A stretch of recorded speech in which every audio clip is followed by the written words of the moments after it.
Ladies and gentlemen, Jay McInnes, Sharp Real Estate Group, Open Realty, episode 291. We're almost at that big 300. What do we do? What do we do? Do we cut it?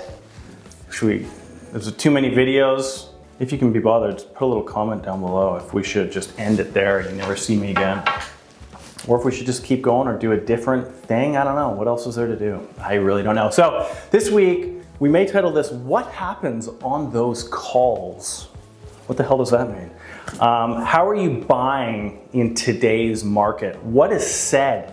What is being discussed? How is your offer being conveyed over to the other side? Is it just passed over?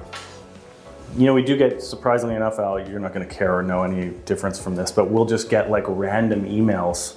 No call before.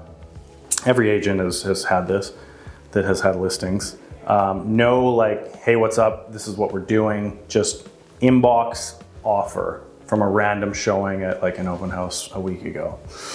Extremely unprofessional and extremely detrimental to that agent's buyer. So what we're gonna do today is dive in a little deeper, and I guess this is obviously my approach. I can't speak for every agent, but what goes on in these conversations when buying? Is it just shoot an email over, kind of take that and give me a counter and we'll just kind of play like that? Or is there depth of knowledge being achieved here that we can use as leverage, if you will? And that's the key to this game, like in everything really. The more knowledge you have, the more leverage you have, hopefully. So we're gonna start this off. This may be a little messy because, as we know, I can't read from notes too well. The old memory's a little faded, but we'll try our best. And Al's absolutely top dollar editing skills are gonna make this a little bit smoother, hopefully. So to start with, obviously picking the right agent. You don't really know how long's the agent been in the business. That's hopefully a sign of depth of knowledge. But are they more so a buyer's agent? Are they more so a seller's agent? Do they do both? How much experience? Blah, blah, blah. And a lot of it's just gonna be talk when you're interviewing these agents. If you've gotten a referral, that's obviously ideal, but yada, yada, yada. So the first thing that we are going to do when trying to get in the room with the listing agent and get all of our motives achieved is you have to be liked. Dumbed down, job number one for your buyer's agent. They have to be liked by the listing agent. So that may sound very basic and easy and assuming, but it's not always the way it goes. So I can't, for example, I can't walk into, show the property, call the agent back. Oh yeah, that overpriced thing you've got over on West 5th Avenue, so it must be tough because you guys are so overpriced over there, and God, that reno they did, Jesus. So there's a lot of people that'll start to try and what they're trying to do is break down the property to, oh, maybe it is shitty, maybe it is overpriced, maybe we should be negotiating further. It's a very unfortunate tactic. We still do see it quite a bit working as a listing agent, but all that's doing is getting the listing agents back up towards your buyer's agent saying, this person is an idiot, I'm just hearing a bunch of negative crap, no one wants to hear that, this isn't gonna go smoothly. There's no tact to it, there's no rhyme or reason to it outside of where they're just trying to front end break the listing down, so when you give a shitty offer, they're not gonna be so surprised. So that's definitely something we don't do. We want the agent to like us. Obviously, the longer you've been in the business, the more chance you've had an opportunity to build relationships in the business, but that's not the be all and end all, of course. Personality goes all the way in this case. So getting that agent on your side. This may sound a little bit weird, but a lot of the time, you as the buyer in these negotiations are gonna get thrown under the bus from time to time. What does that mean? So I will take myself as an example. Obviously, all motivations that I have going into this, I work for the buyer. The goal is to achieve the buyer everything they want with dates, with price, with the subjects. yada, yada, yada. So that's kind of an obvious caveat to this. But what we're really doing is working for the deal among the motives of our side, or with the motives of our side on deck. So what does this mean? If I go into it saying, we're not paying more than $1 million because the comps show this and the comps show that and you are overpriced, that will come off a lot differently than, look, I'm just the messenger here. My guys are capped out at $1 million for this reason. I know it's ridiculous, but if I can just get a counter, then I can kind of maybe bring some perspective back to them. And the comps that they're looking at, if you've got something, I'll bring it back to them happily, of course, to try and educate my side on where you guys are coming from. So what am I doing in that? I'm making it look like I'm working basically for him, with him. I want the deal to get done. So I go into this saying the deal is the goal with our caveats. They've got obviously an achievable goal as well with their caveats, but I'm riding the middle and I'm befriending. I'm there trying to, if I do or don't know the agent already, I'm trying to make his or her job easier. So I'm not combative. I go in without care from the motives of our side publicly. But when I go in, I'm trying to work with you, Mr. or Mrs. Listing Agent. I know my guys are being a little bit unrealistic right now, throw them under the bus, but bring me something back, just get me something to give to my unrealistic guys, and then I'm gonna try and get them up. So what I'm doing here always is really putting myself in the middle, not on a side, and trying to work with that agent, really in efforts to get any sort of lenience, to get first and foremost, any or all information I can, which will assist my side in navigating forward, which we'll get into in a second, but really working for the deal and making it come across that way. So I'm not rah, rah, rah, our price, our dates, or nothing. You guys are wrong. That's only gonna piss the other side off and not get us any traction at all. So again, throwing the buyer under the bus in this case, in that negotiation, will assist hopefully extracting more information from the other side, which inevitably will make our side be able to negotiate easier moving forward. So basically, again, the goal, this is like a dance. It's a bit of it's completely a game.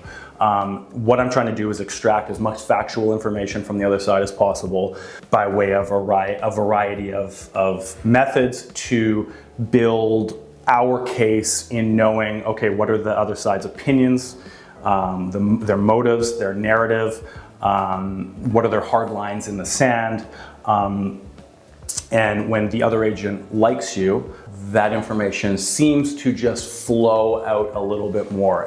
You know, my guys have been a pain in the ass. Yeah, we've had these offers and they've come in at this price, but they didn't take it, they should, yada, yada, yada. So you start building rapport with that agent from the middle ground, not from I'm the buyer, you're the seller, and then together you can bring that together and that deal together, and you're, again, the more information you know on your side, the better. There's riskier ways to do this. For example, okay, whose price is this? You guys are at $1.2 million. Is this your price or is this the seller's price? This can be very risky, as some agents will take the listings as, this is my baby, everything to do with us is correct. The market's trying to get us for the cheapest price possible, which is obvious always in any market. And everyone outside of seeing what I see at my price and our dates is the enemy. So you have to gauge a bit. Oh, Jesus Christ. Goddamn. You have to gauge a bit on who you're talking to, what their stance is. You'll know very quickly when you're using these probing questions, how they stand, how they look at all of this. But we're going in, are you using any specific comps to justify this number? Can you send those over? All this sort of stuff, you're kind of just working from the middle, trying to pull them into the middle, as opposed to, this is our price, this is the best price place you can find, so pay our number or get the hell out of here. So you're trying to bring them in, like, is this your number? Do you have comps to show this? I assume you do, you're a professional, obviously. If it's your number, can you tell me which comps you're using? Or that's another opening. If they don't take it negatively, and if they take it negatively, you quickly step back, of course, and you'll know what type of agent you're working with. Okay, if there's no comps, well, they think. So now they're talking about those people, the sellers. They think that their reno is brought them up to par. I know the comps have bigger square footage, but they think the reno they did is pretty good. Okay, so that's a sensitive topic. Of course, they're emotional about the reno they did, and that's where they're putting value. So we need to go on a different road other than attacking, for lack of better words, the finishing of the house compared to others, because we know that's already a soft spot for them. So little things like that. The more, there's no such thing as a stupid question. The more questions you ask, the more chances you have at getting tangible answers that you can then use as ammunition, of course, against them. Again, we both believe this is a good price. If they start just, again, standing up for the listing, which by all means they can and should, they have a client to work for. But if it's, well, we both agree, do you have any comparables? We did this on the weekend. Do you have any comparables that you guys are looking at to kind of stand by this number? We agree this is both good value. Okay, but so there's no comparable, so there's no tangible information. Okay, and again, start probing down. There's no real substance to that. It's just a number. We pick a number. We can't get out because we can't buy what we want unless we get out for this, which isn't a true reflection of any sort of value. It's just what they want. So, which is fine. But again, it's you need to know what you're playing with. So know the market, we'll move on from that. Knowing the market, find the comps that justify a price range that you're going in at. Never assume that the listing agent knows the comps. They very well may have pulled comps that they believe are comparable. Maybe they're scared of their seller and they really wanted this listing, so they showed comps that lean a little generously. But you need to pick the best comps to build your case, of course. Let them disagree all you want, but we need to know the comps, find out what they're looking at, and then we can kind of mesh those together to build our case again. And then you can, of course, send your comps and note form on why you believe the comps that they referenced, if they reference any, are not accurate, and these comps are actually accurate. So the agent obviously may or may not send that full email to their client, but you're giving them information to help them supply the client with the perspective of the market. They may just say their number isn't good, this is the offer, and have all this stuff. But if they're, I hate to say, a good agent, they're going to take tangible market values that make sense and put them in front and re-clarify the client with, this is what the market is looking at, so this is why they're giving this number, and it gives legitimacy to the offer that they may not even like, but it gives legitimacy to that number, that offer, based on the comps. And that the agent may very well appreciate that. Maybe he was fighting to get a different price, but the seller strong-armed them and said, we're not giving you a listing unless you list at this. Maybe he bought the listing. There's a million different things, but what we're doing is providing, not assuming they know, we're providing them with that information to assist them in seeing the light on the buyer's side. Again, working from the middle, trying to help that other agent see the clarity from our side. Using stats against them, of course, average days on market, average pricing for products in this area of this product type, percentage off assessed value. I don't personally like that, but it's a reference point. Difference in market comps from when they purchased the unit to today when they're selling. Has the market really gone up over the last 3 years, for example? Adding stats, again, like this to the email, more general stats. Well, I don't care what the house sold out down the street. The news told me this, and the news referenced the real estate board. You don't know what they've looked at or what they're leaning on. If anything, they may just have a number. But if they are leaning on these comps, you can provide all of that data, again, with your offer to further give the listing agent the ammunition to go back to that stern seller and say, I know we're listed at 1.5, but everything here, general market, micro market, everything about the neighborhood, everything about this product type is showing that these guys are realistically right where they need to be. We've had offers below them, maybe this is the ceiling, and then you start getting those listing agents hopefully working with you to, again, help your offer get achieved.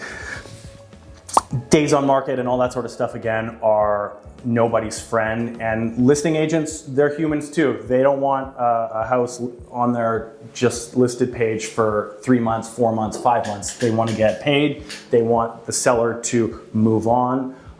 They want things to progress. So week one, all of these strategies may not work depending on the market climate, but as you move up and days on market do mount, or you go into the history and you see, well, they've been listed 4 different times and they've actually been on the market 200 days collectively, not the 9 days that it shows on MLS, you can then start leaning into the fact that they're probably exhausted, or one of them's willing to give in. Either the listing agent just say, okay, this is kind of the range we need to be based on what I've seen, or the seller saying, okay, finally, I get it. I've seen enough. This is the market. We'll play at these levels. Have you guys had offers yet? Most people will answer you accurately. Some will say that's none of your business, blah, blah, blah. I don't need to tell you any of our history. That's fine. But a lot of people will answer. Yeah, we had an offer week 2 and now it's week 6.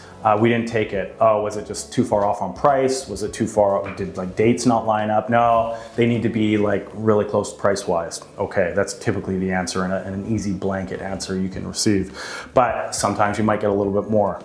So what we need to do is, obviously if it's, well, price isn't good enough, we still want to test that. Well, the offer was 3 months ago. They got an offer at 1.4 3 months ago. We're listed at 1.6. I think we try 1.4 again. That gives us a floor mark to retest, and that's going to psychologically tell the seller, maybe this is the market. Okay, let's not go back as firmly this time. Let's give a little bit more because it's the same offers they had before. Oh my God, how do they know? Again, you're trying to be in the middle and not on a side. By the way you're acting, again, fundamentally, clearly you're coming from a side, but you're trying to be in the middle ground to get a deal done, and you're trying to bring that listing agent to where you are. So there's no emotional tie to the clients per se. It's just you're taking the facts that you need and you're going in with that and just simply trying to get that deal done. Again, never be afraid to ask. You never know what they're going to tell you. I've been boldly surprised very early in the market from different agents. It'll be polar opposite. This is our number. They're not doing anything else. I tried to get them. I thought we would list higher, in all honesty, and which is even more ridiculous. And you're going to hear every sort of narrative, or your agent is going to hear every sort of narrative possible. But the other side is, look, I tried to get them to list down here. They kind of agree, but they just wanted to test. So I think you should come in down here and we can get a deal done probably in this range. Some agents will fight to the death, and some agents will just say, look, this is the deal. This is the market. I agree with it. I don't want this listing for the next 9 months. Here's some information. Do with it what you will. Are they doing their client a disservice? Maybe. Has the client told them, just tell the agents this to get them motivated and then start the negotiation? Maybe. That's not for me to decide. That's for me to try and pick at and gather. We're gathering information again to try and use, of course, inevitably against them. Dates and price. What's the most important to your seller? Maybe the agent will actually tell you, 9 times out of 10 they will. Well, the price, they want to move on. They want to get something else. Okay, well, we still need to work on the price, but then we've got some flexibility with dates if we need that. We never tell them what our main motivation is. We're just looking for the best fit. We never tell them we're capped at this price. We never tell them we have to move because this is going on in our lives. But what we're trying to do is, again, extract that information and know where we can have flexibility. They don't care about dates. It needs to be in this range. So we can have our own personal dates, or they care about dates. They're doing this, and then we can come back and say, look, we can't get the price. This is where we need to be on price, but we'll give you your dates. The buyer side doesn't care about the dates, but look, we give you dates. A huge pain in the ass for us because we've got all this stuff going on, but I know it's important to you guys, so I've fought for you. I've gotten the dates for you from my guys, which was painful, but we've got it. But we just need to work on the price over here. Meanwhile, my guys obviously have no care about the dates and they just need a price. So we focus the shift of benefit over there, and then the pain in the ass is still the number. So look, sorry, they'll give you the dates. I got you that. I'm just working for the deal here, but they're not coming up on price, so we need to work on the price, but you've got your dates, so you're welcome. Again, yeah, never revealing from what our side is. I'm always trying to get from their side the information, and then we can use that to gain leverage on the negotiation. Get the subjects you need out of the way, especially if you're going to be offering on at a number that isn't asking or close to, for example. Even if the market is like today, you have the time to get a full subject offer put in. You're not going to be in multiple offers for most segments of the market. Still go in, get obviously everyone looking in theory should have their pre-approval from the bank, assuming they need to borrow, that's fine. If you want an inspection, do a pre-inspection. And the reason for this is not based on timeline or similar to a multiple offer situation, so it's just cleaner. Yes, it's gonna make it cleaner, but we're doing this so when you go in with a price that you really have to work towards getting down from where they are, you don't wanna give them another reason to say no. So we've already got this price discrepancy here. They're hardlining on the price. Shit, they got an inspection too. We could go through all this stuff and then the inspection comes and I know there's that little thing, so the inspector will probably find it, then I'm gonna have to deal with that on top of. So it's just less layers on top of each other that they're gonna have to worry about. If you do the pre-inspection early, it's done, and just say, I just want to go in as clean as possible. They're obviously going to appreciate that. They go out for a coffee for 2 hours and it's done. Then you can go in, assuming there's no issues in the inspection. If there is, you can leverage those, of course. But if there isn't, then you can at least go in clean. So when you're fighting for that number, there's nothing else other than, okay, we need to get to the bottom of a number here and there's no other question marks tied to that offer. To make negotiating again easier for their side, but of course, all with the benefits to you. Issues, there's always going to be some level of issues with the house, finding issues, and I say or making them up, not making up issues, but maybe making up the severity of those issues in your client's eyes, or in your eyes, the buyer. We don't like how the work was done with no permits. I know it was done with insured trades, but no permits, even though what you're looking at may be fine. We don't like how the neighbors are staring right into the backyard. They don't actually care. But we're building a case as to, we'll take it, but there's a lot of deficiencies or a couple deficiencies here that we don't like. So for that reason, we're not really willing to pay your premium dollar.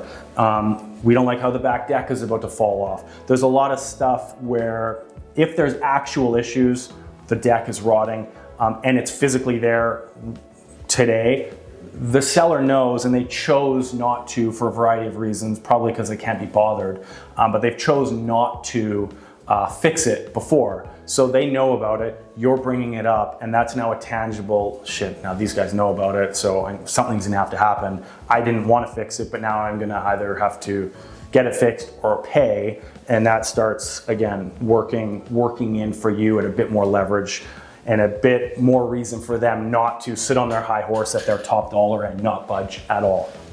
So again, I know it may be okay for another buyer, but the main house across the street, the hedges aren't gonna block their view for another 6 years. My guys don't like it, they're super private people. I know my buyers are a pain in the ass, but that's where they're coming from, just so you and I know.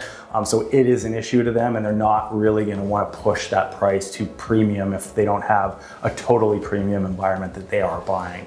So you're putting little things in their head. Again, hopefully the seller's agent goes back to the sellers and says, they're capped here, there's these other negatives that they have that he's told me, so it isn't the perfect place for them. They love it, but they will walk away because it is an absolute, and if we don't play with them on price a little bit, that may be the issue. So again, you're giving them specific information on trying to assist them getting their clients down while gathering information always for your side to try and use to maneuver up and again, get those guys down. The letter. So letters, again, when working with young families seems to be, and they do work. I've had them work and I've had them not work, but surprisingly, I've had them work more than less. What do I mean? Get a letter, draft it up, photo of the family, everyone's together, we're a happy, nice family, we'd love to live in your house, let it be our dream too, we're gonna build dreams here like you did, all this fluff. Is it real? Partially. Is it fluff? Definitely. But it builds that emotional connection, is the theory, between the seller and that poor buyer just trying to get into this crazy market. So it definitely works. Photos work. I've seen this elaborated on quite a bit. I've sent in photos of the kids' baseball shots and all these unique, very personal things, but that's fine. It's a lot more beneficial for the bottom coming up, I find. To do it in general, I mean, you can definitely try it. When you've got boomers downsizing and grandpa's got a big gold Rolex on his arm in the photo, it might be a little bit different or perceived a little differently. You can of course build a narrative around any group, which is what you would do anyway. But the grandparents want to get closer to the grandkids, and they're really downsizing here, and they're really stretching, they're not working anymore, and all the stuff, of course. So it could definitely still work, it's still a thing. And always remember too that everything coming from the other side, for the most part, also still has to be taken with a grain of salt. They are still on the other side of the fence. They are, in theory, the enemy in this negotiation. So we're trying to, again, build a case and paint a picture of the motivation that they have, where their sensitive spots are, what's most important to them, and then building a case from there, from the bottom up, from the buyer side here, on why they should work with us, why our offer makes the most sense, why the buyer side here is the best option they're going to have. So we're trying to extract, again, we don't believe everything anyone says, but you will get nuggets the more you ask. That's a guarantee. And the more you take in and filter back to our side, the more we can kind of create and build a narrative around the buyer's offer to get it obviously achieved at the number with the dates and the subjects and the securities that our side wants. So that's it. The main thing is basically work for the deal, try and bring the other agent into the middle there and not be emotional over the details. And then when you are both in a comfortable, and it's very much a dance or a game or whatever you want to call it between you and the other agent, we'd like to think that both agents are firmly standing there. And this is our offer, take it or leave it, it's the best thing you're gonna get. And no, we're priced the best we can, and you're an idiot if you don't buy it at this price. That's definitely not the best way to do it. The forward-facing, I'll do everything I can for my client, and this is the best number we're gonna do, and you're never gonna, that just doesn't work. Of course, in theory, you're both standing there firmly at the gate. This is our offer, and this is the best you're gonna get, and screw you if you don't like it. My client's money is the best money you can get. And they're staying there saying, we've got the most unique property in the world, yada, yada, yada. If you don't get it at this price, you're not gonna get it. There's nothing else like it. In theory, that's where both agents should stand, but you have to really work together, or have an agent, that works much past that. Those are the fundamentals of what we're doing here, of our narrative, but that's definitely not the forward-facing effect. We have to befriend the other agent, we have to extract information, take that information with a grain of salt, but also gather nuggets as we go and make the other agent feel like you together are bringing these two unrealistic groups together. And then once everyone is bonded together, and we've got a big happy family. They have sold, on to the next thing, they have bought, build memories, agents get paid and get 5-star reviews, and it's done. We live to negotiate another day. So a very long-winded excuse of what happens on those negotiating calls. You've all seen $1 Million Listing and all that. A snippet, that's obviously all fabricated for the most part, but a snippet of really just trying to get the agents together and build a world that works for both buyer and seller is the reality of how it should be done. And over the last, Jesus Christ, how long? 17 years, I think I've been an agent. I don't even want to, yeah. That's been the most practical way to try and achieve the goals of either side, buying and selling. Today we're obviously focusing on buying, but that's been the way, and that's the way your agent is hopefully doing it for you, if they are not me. How long? 30. 30? 30 and a half.